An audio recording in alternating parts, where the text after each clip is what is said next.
সবকিছু তো আওয়ামী লীগই নষ্ট করে গিয়েছে।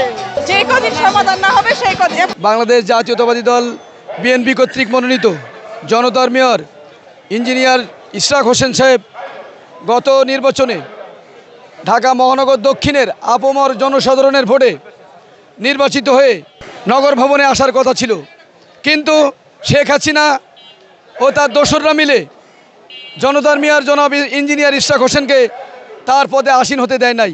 ওই সময় জাতীয়তাবাদী দল বিএনপি কর্তৃক সিদ্ধান্ত মোতাবেক কোর্টে একটা রিট আবেদন করা হয়। 5 আগস্টের ছাত্র জনতার বিপ্লবের মাধ্যমে আমাদের বিজয় হয়।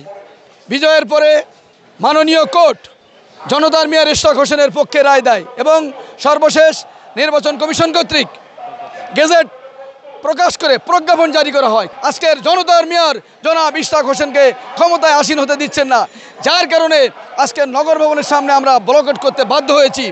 আপনাদেরকে জানিয়ে দিতে চাই, যতদিন পর্যন্ত আমাদের জনতার মেয়র ইশরাক হোসেনকে আমরা ক্ষমতায় নগর ভবনের নগর পিতা হিসেবে বসাতে পারবো না, ততদিন আমাদের এই আন্দোলন সংগ্রাম অব্যাহত থাকবে। আমাদের আজকের ব্লকেটের পরবর্তী যে কর্মসূচি আসবে, আমাদের ঢাকাবাসী এবং নগরবাসী মিলে আমাদের যে আগামী যে কর্মসূচি হবে, প্রয়োজনে উপরোক্ত উপদেষ্টার পদত্যাগ সহ আমরা এই নগর ভবনে বর্তমান অন্তর্বর্তী সরকারকে বাধ্য করাবো নগরবাসী জনসেবা পাওয়ার জন্য জনতার মেয়র জননেতা জনাব ইশরাক হোসেনকে শপথ বাক্য পাঠ করাতে।